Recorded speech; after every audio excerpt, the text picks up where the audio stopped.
And I'm Lewis Moon, and welcome to another of my solo videos midweek. If you want to see a full channel update, then please go to my David Bradley Returns to the First Doctor video, because I address a couple of things that are important about the channel. But basically I'm doing videos every Sunday and Wednesday, and maybe a couple of other times as well if needed.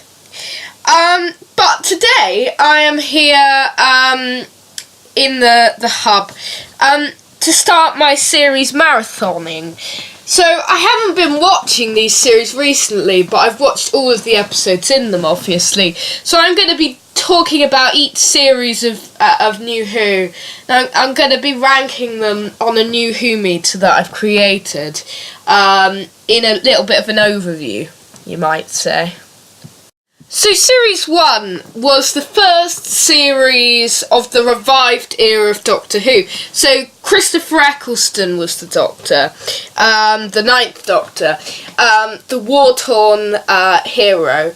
Let's start talking about Christopher Ecclestone. Now, Chris is a person who's always been known for sort of abandoning Doctor Who, because he did one series and he's never gone back to Doctor Who, not even in the 50th, and he's responded to rumours. He's a really nice guy, but he doesn't like to be typecast, it appears, and he didn't get on with the crew that well, I don't believe, or some of them indeed.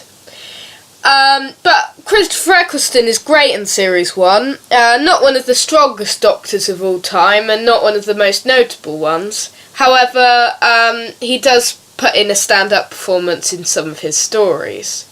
And yeah, I mean, this series is a very, very important one, because it's the beginning. I mean, the companion in this series is Billie Piper, who plays Rose Tyler in this series. Billie Piper, again, isn't one of my favourite companions of New Who. Rose isn't, but you know, she's still very good, and she's better in Series 1 than in Series 2, I believe, and she works really well with Christopher Ecclestone in Series 1. Yeah, I really love Series 1. It is actually one of my favourite series of Doctor Who. It's so important. It brings back Doctor Who, and it introduces it to a whole new generation, as well as appealing to the old fans with such references to and appearances of monsters like the Autons and the Daleks, who return in this series.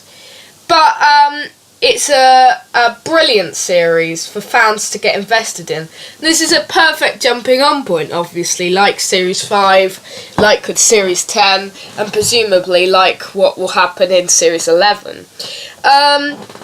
But yeah, it's such a wonderful series. I love the array of stories. You have lots of different stories, and Russell T Davies, he brings a really new sense of writing to Doctor Who that we'd never seen in the classic era, really. He brought a new modern sort of feel to it. It did feel like it did appeal to the younger generations, because Rose was very new to the universe, a bit like how Bill was, but obviously like Bill, she sort of got used to it after a while, like we can see in Series 2 and particularly in Series 4. My favourite episode of this series? It's a hard one. I'm torn here, because Father's Day is an amazing piece of emotional writing from Paul Cornell, and The Empty Child, not the Doctor Dancers, but Doctor Dancers is really good. I'm going to say The Empty Child, the Doctor Dancers is my favourite story of Series 1, because it's such a classic, isn't it? And it introduces John Barrowman as Captain Jack, and I'll talk a bit about him in a minute. So why don't we just go over to the Who meter now to see where the series ranks on my new and improved Who meter. So, the Who meter then, Obviously I have a Series 10 Who meter, which is actually on the other side, which I use for First Opinions to review Series 10. And I will return that Who meter to us at Christmas time. This is a new and improved Who meter for our series marathon. I've got seasons down here and performance scales up here. And this will be the main part of my marathon videos when we do all of the series. I'll add Series 10 as well by the time we get to Series 9 probably. But here we go. So I've got the worst series down here, favourite series down here. I'm going to put it quite close to the top. I'm going to put it about here. Because I like Series 1. It is one of, if not my favourite series as a whole, because as a whole it's got some great series. And then up here I'm going to put some performance scales, starting with, for the main characters, starting with Christopher Ecclestone, the 9th Doctor. Well, he's really good in this series, but as I said, he's not one of the strongest Doctors. So I'm going to put him just above the middle. Here. And Billie Piper, Rose, as I said, not one of my favourite companions, but she's still better in Series 1, I think, than she is in Series 2. So I'm going to put her just exactly at the half mark. And John Barrowman, aka Captain Jack Harkness. Well, we like John Barrowman, but I don't know.